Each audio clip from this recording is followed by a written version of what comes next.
Hey folks, today we are doing another one of what we call lessons learned. The previous two were hunts where one was a complete screw up on my part. The other one was, okay, we did some things right, we did some things wrong, but we got close. This is one that is things went right.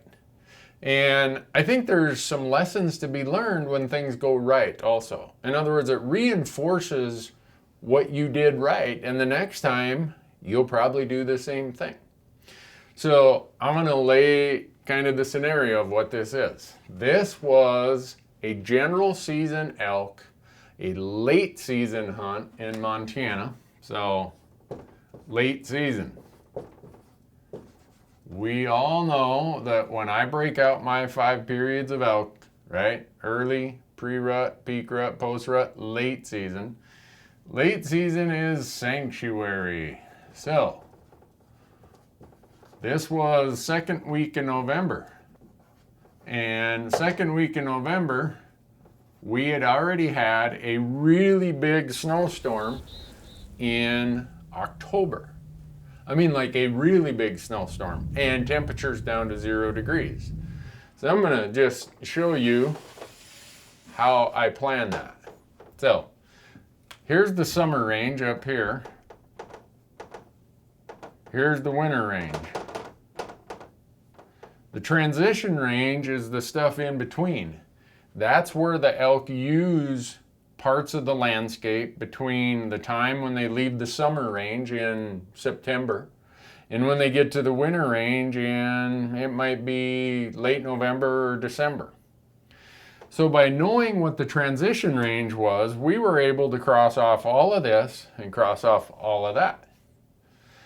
And we also knew that since we had early weather, early October and then again in late October, that the elk weren't going to be up here at the top of the transition range like they will be in a very warm late, they call it Indian summer.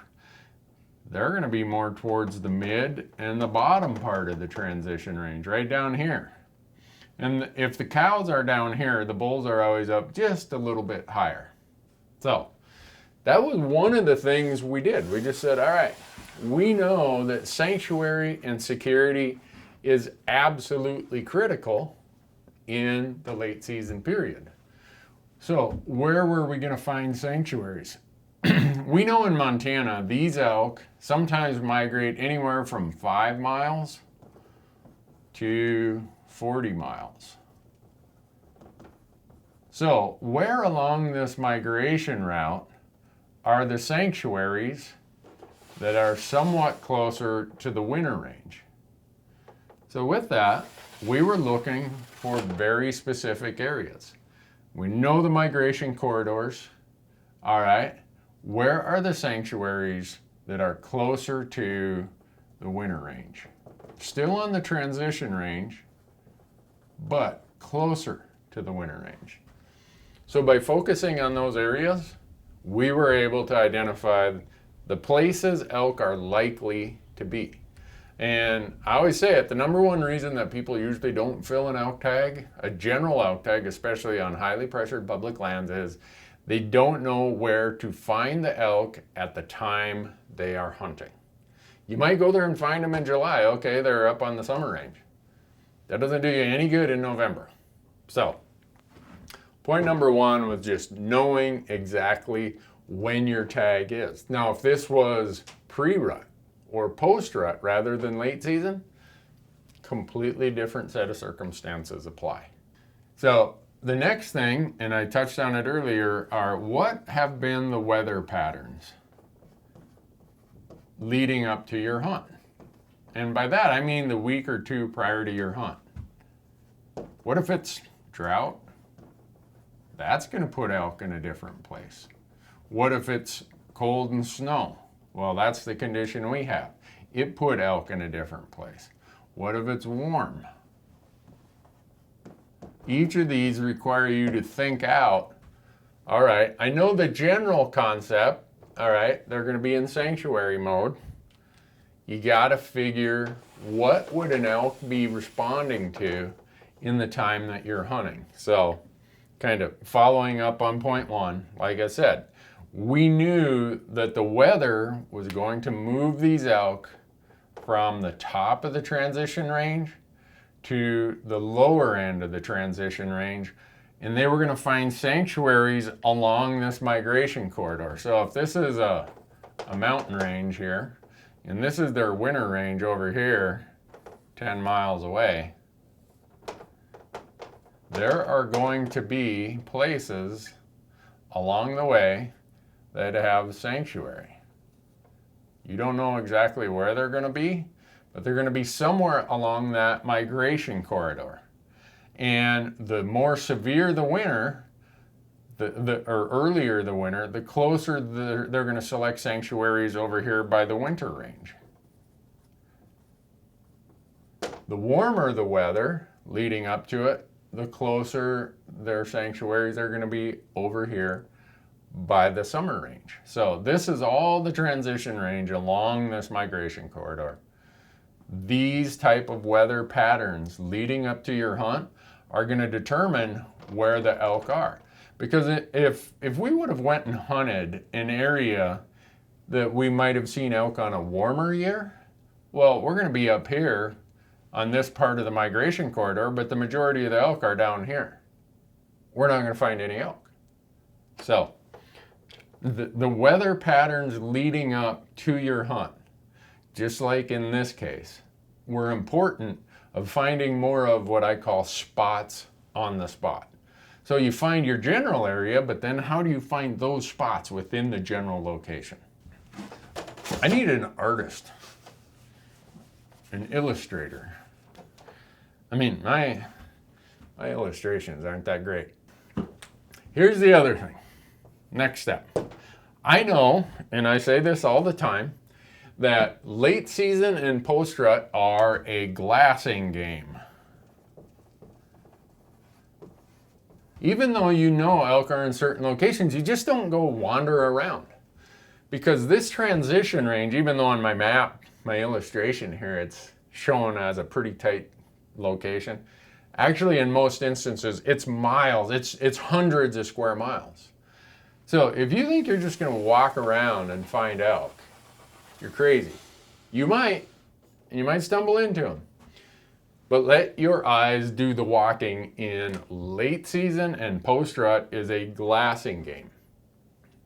So we were glassing. We're glassing these transition ranges. Other guys are hunting trails. And you'll even see in this footage, we drove to the highest knob we could. Some people think, oh, you just got to hike. Well, sometimes you can drive to the best glassing knobs. And that's what we did.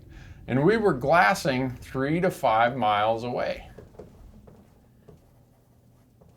And people are like, well, 3 to 5 miles away, that's crazy. I can't get over there in time. Well, in this instance, we could, because we could drive 2.5 of those miles. And you'll see, first morning, we go to this really good glassing spot. And what do? We find a bull. So we jump in our rig, we drive over there, we park at the nearest trailhead, and we know we've got still probably a 2-mile walk, something like that, to get to where the bull is. Well, on our way there to where we'd glassed this bull, the last point where he'd entered the trees, on our way there, we find a big group of elk, and they're going across a hillside, way up here in this transition range. So we're down here on trails trying to make our approach to where we'd seen this bull go in, and we glass, and wow, there's a bunch more elk. So point of that is, if we were just walking around like a lot of the other hunters were, we would not have found the elk that we ended up going after. Once you glass them, then it's time to employ your tactics. But you got to find them before you go and set up this tactic or this tactic. So again, I always say these are kind of strategy things. The first, well, helps if I can spell today.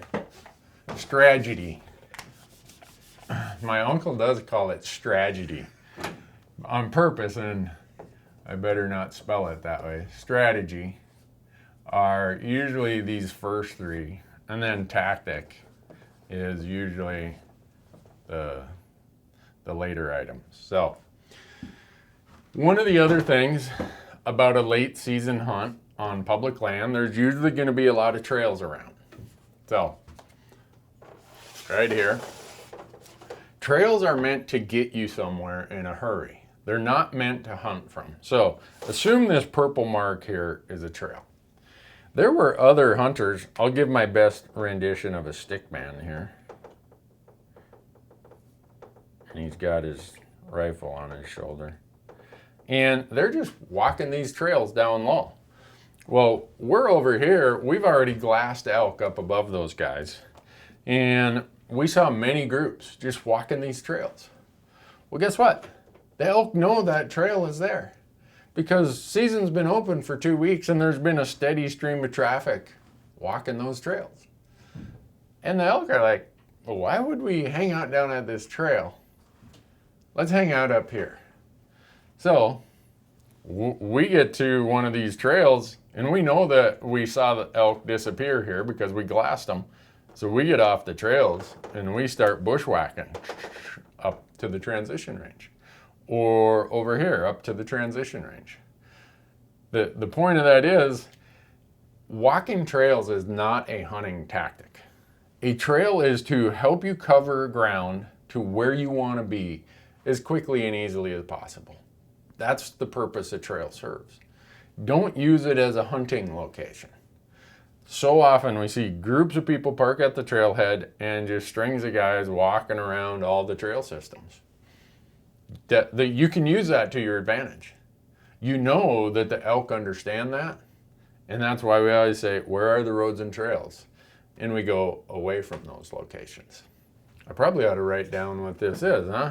I got all carried away talking about trails. Use them, but don't hunt from them. You use the trails to get to where you want to go, but you don't hunt there. This is like a navigation tool. A trail is no different than the highway that takes you to the trailhead. It's the quickest way to get from your house to the trailhead. You're not going to hunt there. Once you get to the trailhead, the trail gets you from where you parked to the back areas of the transition range, but then you're going to have to figure out, all right, how do I get off this trail and get to the places where the elk are likely to be? So, number 5, extraction.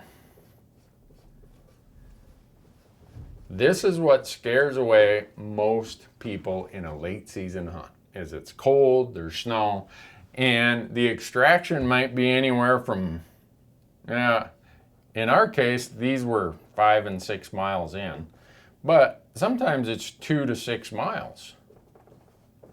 Well, you better have some good hunting buddies to help you get that elk out. In our case, llamas or horses. Because this is what keeps most people, this last part, keeps most people from going where the elk are. So, say this is 5 miles over here. You know the elk are there. They're right over here. They're right at the bottom of that transition range. There's a sanctuary right there. I've glassed them. But a lot of people, and I've pulled up to trailheads before, where I could glass elk 3 miles away, and there's already people there glassing them. And I've said, well, you guys going after them? You got someone on a stalk right now? And they'll say, no, I don't know. How would we get one out of there? And I'll say, you mind if I go? And they'll be like, knock yourself out. Off I go. So the point of this is, many people, once they actually find elk, they aren't ready to do that last final step, or they're discouraged by what could be that last step of extracting an elk. So what we know, and we've done a lot of them on our backs. I mean, you get 2 guys, all right, it's going to be 2 round trips. Do one today and we'll do one tomorrow. We've done a lot of them on our backs. Lately, you've seen we've been doing them with llamas. whatever the method is that you use, don't let the difficulty of an extraction discourage you. You can get it done. You just got to get it, this great big 600-pound whatever carcass, into manageable pieces, 60, 70-pound pieces that you can pack out on your back. So that requires the knowledge and skill of being able to do the gutless method, break it down into the quarters that it requires, having a high quality backpack. We use the Mystery Ranch packs, you see them, we put them in there, or you have llamas, and just accepting the fact that on public land, late season hunts, this is going to be part of the equation. Because we are comfortable with this. And in this case, we brought llamas because Beau shot his elk about 2 miles in.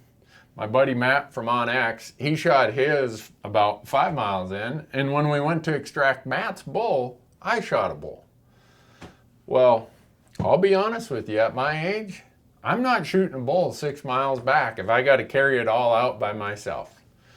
So if I hadn't figured out another method for extraction, i.e. llamas, I probably would not have filled my tag at this point in my life. I'd just say, you know, I love elk hunting, but I don't know that I need one that bad.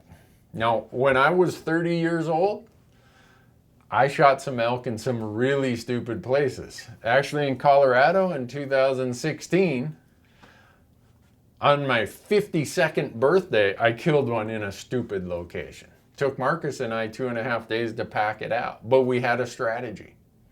If I wouldn't have had a strategy on that Colorado elk hunt of how I'm going to extract this, I would have let that intimidate me and discourage me, and I would have given up. I would have walked away and tried to find an elk in an easier location.